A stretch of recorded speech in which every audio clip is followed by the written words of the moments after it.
함께 말씀 보시겠습니다. 오늘 보실 말씀 로마서 10장 5절에서 13절까지 말씀입니다. 로마서 10장 5절에서 13절까지 말씀입니다. 교독하겠습니다. 모세가 기록하되 율법으로 말미암는 의를 행하는 사람은 그 의로 살리라 하였거니와 믿음으로 말미암는 의는 이같이 말하되 내 마음에 누가 하늘에 올라가겠느냐 하지 말라 하니 올라가겠느냐 함은 그리스도를 모셔내리려는 것이요 혹은 누가 무저갱에 내려가겠느냐 하지 말라 하니 내려가겠느냐 함은 그리스도를 죽은 자 가운데서 모셔 올리려는 것이라. 말씀이 내게 가까워 내 입에 있으며 내 마음에 있다 하였으니 곧 우리가 전파하는 믿음의 말씀이라. 내가 만일 내 입으로 예수를 주로 시인하며 또 하나님께서 그를 죽은 자 가운데서 살리신 것을 내 마음에 믿으면 구원을 받으리라. 의에 이르고 입으로 시인하여 구원에 이르느니라. 성경에 이르되 누구든지 그를 믿는 자는 부끄러움을 당하지 아니하리라 하니 유대인이나 헬라인이나 차별이 없음이라. 한 분이신 주께서 모든 사람의 주가 되사 그를 부르는 모든 사람에게 부여하시도다. 함께 있습니다. 누구든지 주의 이름을 부르는 자는 구원을 받으리라. 아멘. 오늘 본문은 유대인들이 율법과 행함에 있어서 착각하고 있는 부분을 바울이 지적해주고 있는 부분입니다. 유대인들은 율법에 대해서 어떤 것을 착각하고 있었을까요? 그러니까 바울이 이 유대인들이 율법에 대해서 가지고 있는 착각을 지적할 때 이제 모세의 이야기, 그러니까 율법을 가지고 구약 성경을 가지고 이야기를 하고 있습니다. 왜냐하면 이 구약 성경에 나온 율법들, 그 모세의 말들을 오해하고 착각했던 유대인들이 이 율법에 대해서 잘못된 태도를 가지고 있었기 때문입니다. 오늘은 특별히 레위기 말씀과 신명기 말씀을 왔다 갔다 하면서 말씀을 나눌 건데요. 제가 읽어드릴 거니까 찾으실 필요는 없습니다. 하지만 조금 비슷한데 다른 결들이 보이는 게 있어서 오늘 가지고 계신 성경으로 본문을 보시고 제가 읽어드리는 부분을 조금 비교해서 보시면서 바울이 어떻게 구약 성경을 인용해서 율법에 대한 것들을 이야기했는가, 그걸 좀 함께 살펴볼 수 있었으면 좋겠습니다. 바울이 인용한 말씀들을 통해서 우리에게 예수님 아니고서는 안 되겠구나라는 그 은혜가 한 번 더 새겨지는 그런 귀한 시간이 되기를 원합니다. 5절 말씀을 보면은요, 레위기 아닙니다. 신명기 아니고요. 오늘 본문의 5절 말씀을 보면은 모세는 율법으로 말미암는 의를 행하는 사람이 그 의로 살 것이다 라고 이야기를 하고 있습니다. 이것은요, 레위기 18장 5절 말씀과요 신명기 6장 25절의 말씀을 조합한 말씀입니다. 자, 여기서부터 잘 들으셔야 됩니다. 새벽인데 쉽지 않아요, 그죠? 레위기 18장 5절 말씀에는요, 율법을 지키면 사람이 산다라고 이야기하고 있습니다. 그리고 신명기 6장 25절에는요, 우리가 하나님의 명령을 지키면 이것이 우리의 의로움이다라고 이야기를 하고 있어요. 그러니까 지금 레위기 18장 5절과 신명기 6장 25절 말씀을 섞은 게 로마서 10장 5절의 본문인 거예요. 그래서 유대인들은 이 두 가지 레위기와 신명기의 말씀을 토대로 모세의 율법에 나온 대로 율법에 순종하려고 했던 것이죠. 행하면은 의로운 사람이 되는 거고 지키면 사람이 살기 때문에 율법을 지킨 것입니다. 모세가 이야기했던 대로요. 그러니까 하나님의 말씀에 순종해야 되는 것은 맞습니다. 당연한 것이죠. 그런데 여기서 유대인들이 한 가지 간과하고 있었던 사실이 있었다면요, 그것은 인간의 본성이었습니다. 그러니까 연약하고 죄인인 인간의 본성은 율법을 어느 정도 지키는 것, 그러니까 표면적으로 지키는 것까지는 가능하겠지만 완전하게 지키는 것은 불가능하다는 것이죠. 그러니까 율법을 완전하게 지키는 것이 불가능하다라는 것은 하나님의 의에 이를 수 없다라는 것입니다.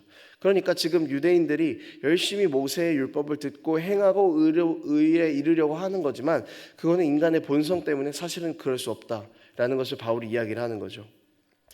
유대인들은 이 인간의 본성을 완전히 간과했던 것처럼 보입니다. 오히려 과신하는 그런 모습들을 보였어요. 이 자신을 과신하는 태도는 예수님께서 활동하시던 신약시대 유대인들의 모습에서 우리가 충분히 많이 엿볼 수가 있었습니다. 그래서 바울은 이런 유대인들의 착각을 지적하기 위해서 한 번 더 말씀을 인용해서 이야기합니다. 그 6절과 7절에 보면은요, 이렇게 나와 있어요. 내 마음에 누가 하늘에 올라가겠느냐 하지 말라 하니, 그죠? 그다음에 7절 앞부분에 보면은 무적행에 내려가겠느냐 하지 말라 하니, 이 두 구절 이야기하는데요. 이 구절은요 각각 신명기 30장 12절 13절에 나온 내용들을 인용을 한 것입니다. 그러니까 신명기의 말씀은요 오늘 지금 방금 읽은 6절 7절의 말씀과 평행적인 구조를 이뤄요. 제가 읽어드릴게요. 신명기 30장 12절에는 누가 우리를 위해 하늘에 올라가 그의 명령을 우리에게 가져오겠는가 라고 이야기를 하고 있어요. 그리고 13절에는 누가 우리를 위해 바다를 건너가서 하나님의 명령을 우리에게 가지고 오겠는가 라고 이야기하고 있습니다. 그러니까 로마서에 나오는 6절 7절에서 하늘로 올라가고 무저갱에 내려가는 그 상승과 하강의 이미지가 담겨 있잖아요. 근데 이게 신명기에도 하늘과 바다라는 상승과 하강의 이미지로 똑같이 등장하는 것입니다. 그러니까 평행적으로 인용을 하고 있는 것이죠. 이 신명기 말씀의 결론은요, 하늘에서도 땅에서도 하나님의 말씀을 가지고 올 사람은 없다라는 것입니다. 그러니까 사람이 주도권을 가지고 하나님의 말씀, 하나님의 구원을 좌지우지할 수 없다라는 뜻입니다. 바울은 이 신명기의 말씀을 확장시켜서요 예수님과 한 번 더 연결을 짓는데요, 6절 7절 뒤에 신명기의 말씀을 인용하고 바울 자신이 내린 결론들이 하나씩 등장하는데요.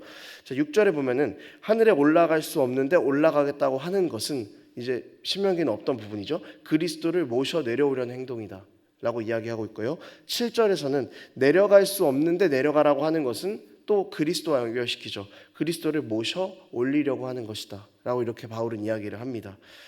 바울이 이렇게 율법과 예수 그리스도를 연관시키는 이유는요, 율법의 완성은 예수 그리스도시고 율법으로 구원받는 것이 아니라 우리가 어떤 행동으로 좌지우지하면서 구원을 받는 것이 아니라 예수 그리스도를 통해서 구원을 받는 것이다라는 율법의 한계점을 지적해내고 있는 것입니다.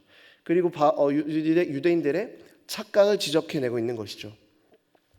구원에 있어서 주도권이 인간의 행위, 율법을 지키는 것에 있는 것이 아니라 예수 그리스도에게 있다라는 것을 바울은 이야기를 하고 있는 것입니다. 여러분, 예수님은요 인간이 하늘로 올라가서 끌어내리신 분이 아니시죠. 인간이 바다로 가서 예수님을 모셔서 올라오신 분도 아닙니다. 예수님은 이런 인간의 주도권과는 상관없이 하나님이심에도 불구하고 자신의 하늘의 모든 권리를 포기하시고 스스로 내려오셨고 십자가에서 죽으셨습니다. 그리고 죽음에서 부활하심으로 하강의 이미지입니다. 스스로 올라오신 분이시죠. 이제 여기서 바울이 쐐기를 박습니다. 8절 말씀인데요, 제가 읽어드릴게요. 그러면 무엇을 말하느냐? 말씀이 내게 가까워 내 입에 있으며 내 마음에 있다 하였으니 곧 우리가 전파하는 믿음의 말씀이라. 여러분, 이 말씀도요 신명기 말씀을 인용한 건데요, 신명기 30장 11절과 14절을 인용한 겁니다. 이렇게 나와 있어요. 로마서에서는 생략됐습니다. 역시 제가 읽어드릴게요. 내가 오늘 내게 명령한 이 명령은 내게 어려운 것도 아니요 먼 것도 아니라. 이게 되게 중요한 구절입니다. 14절. 오직 그 말씀이 내게 매우 가까워서 내 입에 있으며 내 마음에 있은즉 내가 이를 행할 수 있느니라. 자, 본문의 6절 7절에서는 사람이 구원에 있어서 주도권을 가지고 있지 않다라고 이야기했죠. 예수님께서 구원의 주도권을 가지고 계셨고 인간의 주도권과 상관없이 구원을 선물과 은혜로 주셨다라는 것을 바울이 이야기를 하는 겁니다. 이 상승과 하강의 이미지에서 공통적으로 보여지는 것은 예수님께서 우리에게 복음과 은혜를 가지고 오셨다는 사실이죠. 지금 우리가 방금 앞에서 읽었던 이 11절 14절 말씀, 오늘 내가 내게 명령한 이 명령은 어려운 것도 아니요 먼 것도 아니라 라고 이야기하고 있잖아요.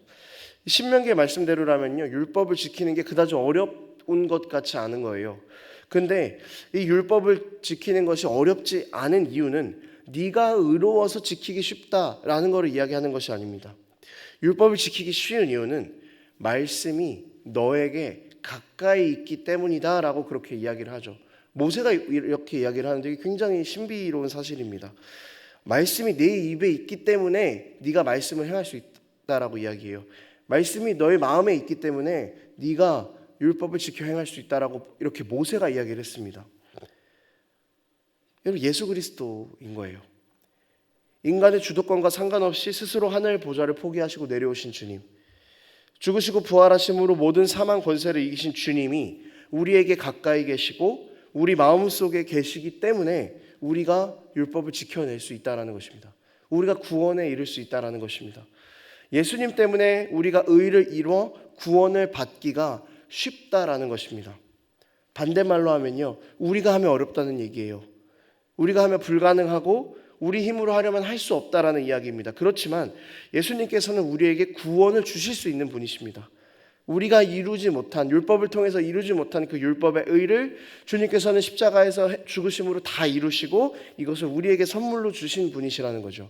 이런 주님이 우리의 마음과 삶에 함께 계시기 때문에 우리는 구원에 이룰 수 있다라는 것을 바울은 이야기를 하는 것입니다.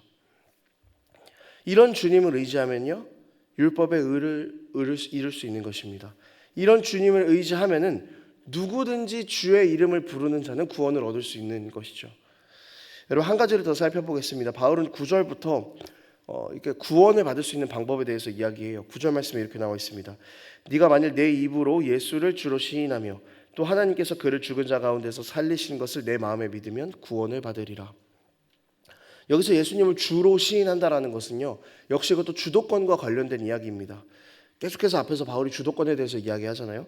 이 주를 시인한다라는 것은 예수님께서 우리를 위해 죽으심으로 우리를 살리신 삶의 주인이시라는 것을 인정하라라는 이야기예요.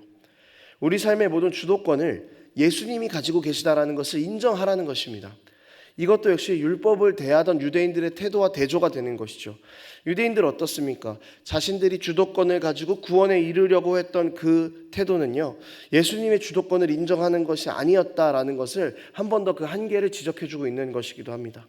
결국 구원은 모든 주도권이 주님께 있다라는 것을 인정하는 자들에게만 주어진다라는 것을 한 번 더 강조하는 그런 표현인 것이죠. 10절 말씀에 이렇게 나와 있어요. 사람이 마음으로 믿어 의에 이르고 입으로 시인하여 구원에 이르느니라. 자, 이 9절과 10절 말씀을 보면요, 조금 평행적이다라는 그 느낌이 보이죠. 9절에 믿으면 받는다, 10절에서도 믿으면 이른다, 믿어서 이른다라는 그 표현이 나와 있습니다. 그런데요, 이 본문은 좀 차이가 있습니다. 9절의 동사들은 능동태인데요, 10절은 원문대로라면 동사들이 수동태입니다. 10절을 조금 수동태의 느낌으로 다시 표현하면 이런 느낌이에요. 마음으로 믿어지게 되고 의에 이르고 입으로 시인하게 된다라는 겁니다. 그래서 구원에 이르게 됩니다. 이게 조금 더 정확한 의미인 것 같아요. 그러니까 마음으로 믿게 되는 것, 입으로 시인하게 되는 것도 역시 예수님께서 주도권을 가지신 상태에서 우리가 고백을 한다라는 것입니다. 주님의 은혜를 받은 자들이 고백을 하게 된다라는 수동적인 표현인 거예요. 구원에 이르는 것이 인간이 하는 것 없이 받는다, 은혜다라는 것을 강조하려는 이 바울의 표현인 것입니다. 10장 5절부터 13절까지 결국 바울이 이야기하려고 했던 것은 인간이 주도권을 가진 삶에는 구원이 없고 예수님께서 주도권을 가진 삶에만 구원이 있다는 것입니다. 여러분, 우리가 오늘 삶을 살아가면서 연습해야 할 것은요, 삶에서 나의 주도권을 버리는 것입니다. 내가 주도권을 가진 내 삶은 불안합니다. 하지만 주님께 이 주도권을 온전히 맡겨드린 삶은 안전하고 영원한 삶인 거죠. 우리의 불완전한 노력들로 구원에 이르려고 하는 그런 교만함을 버려야 할 것입니다. 십자가에서 주님께서 완성하신 그 행위가 이미 모두 완전하고 구원이 완전한데 이 완전한 구원에 우리가 자꾸만 숟가락을 하나 얹어보려고 하고 있습니다. 그럴 필요가 없다는 것이죠. 여러분, 주님께서 십자가 위에서 다 하셨습니다. 우리로서는 절대 해낼 수 없는 것들을 주님께서 다 하셨습니다. 그러니 우리는 십자가를 바라보면서 의지하며 살아가면 되는 겁니다. 이 땅에서 내가 구원을 얻기 위해 뭘 해야지? 라는 그 고민이 아니라 내가 예수를 믿고 주로 시인해야지, 이것이 우리에게 더 맞는 태도인 것이죠. 이것이 오늘 이 신명기를 왔다 갔다 하면서 바울이 우리에게 이야기해주고 싶은 마지막 결론의 이야기였습니다. 여러분, 말씀을 정리하겠습니다. 결론은요, 조금 실천적인 부분으로 갔으면 좋겠다 싶습니다. 이사야서 55장 1절을 보면 이렇게 나와 있어요. 오호라, 너희 모든 목마른 자들아 물로 나아오라. 돈 없는 자도 오라. 너희는 와서 사 먹되 돈 없이 값 없이 와서 포도주와 젖을 사라. 원래대로라면요, 여러분, 돈 없는 자는 먹을 수 없죠. 돈 없는 자는 초대를 받을 수 없습니다. 그런데 주님께서는 아무것도 없는 우리를 구원으로 초청하셨습니다. 죄인이라면 구원을 받을 수 없습니다. 그런데 주님께서는 죄인인 우리를 초청하시고 십자가에서 모든 값을 다 지불하시고 우리를 자녀 삼으셨습니다. 포도주와 젖을 사기 위해 우리가 지불할 것은 하나도 없습니다. 주님께서 이미 그 천국 잔치에서 십자가로 모든 것을 다 지불해내셨습니다. 구원받을 수 있는 모든 대가는 다 지불되었습니다. 영원과 자유함을 누릴 수 있는 모든 대가는 다 지불되었습니다. 그러니까 우리는 굳이 우리의 의를 드러내면서 살아가려고 할 필요가 없다는 것이죠. 여러분, 우리가요, 우리를 드러내려는 그 노력에 쓸 힘을요, 값없이 받은 은혜를 드러내는 데 쓰는 힘으로 사용할 수 있었으면 좋겠습니다. 누구든지 주의 이름을 믿는 자는 구원을 받을 수 있다고, 그 좋은 소식을 전하면서 살아갈 수 있는 우리가 되었으면 좋겠습니다. 값없이 받았으니 값없이 흘려보내는 것, 여러분, 이것이 우리 그리스도인들의 삶이었으면 좋겠습니다. 또한 우리가 값없이 받은 은혜를 흘려보내고 있다는 것은요, 우리가 삶의 주도권을 주님께 내어드렸다라는 가장 중요한 증거이기도 합니다. 여러분, 우리의 삶에서 이 가장 큰 영원한 생명의 증거를 지니고 살아가는 그런 우리의 삶이 되었으면 좋겠습니다. 함께 기도하겠습니다. 하나님 아버지, 오늘도 우리는 구원을 고민하고, 오늘도 우리는 어떻게 해야 구원받을 수 있는가를 고민합니다. 그러나 이 모든 한계를 넘어서 주께서 십자가에서 죽으심으로 모든 구원을 완성하셨다라는 것을 다시 한 번 더 우리가 깨닫습니다. 이제는 우리가 우리의 힘과 우리의 생각들을 의지하지 않고 십자가에서 우리를 위해 죽으시고 구원하신 주님께 모든 삶의 주도권을 내어드리며 살아가는 우리의 삶 될 수 있도록 주님, 우리를 붙잡아 주시옵소서. 우리가 쓸 힘은 어떻게 하면 구원을 받을까라는 것에 대한 고민이 아니라 값없이 받은 은혜를 흘려보내는 데 쓰기를 다짐할 수 있도록 주님, 우리를 그렇게 붙잡아 주시옵소서. 감사드리며 예수님의 이름으로 기도합니다.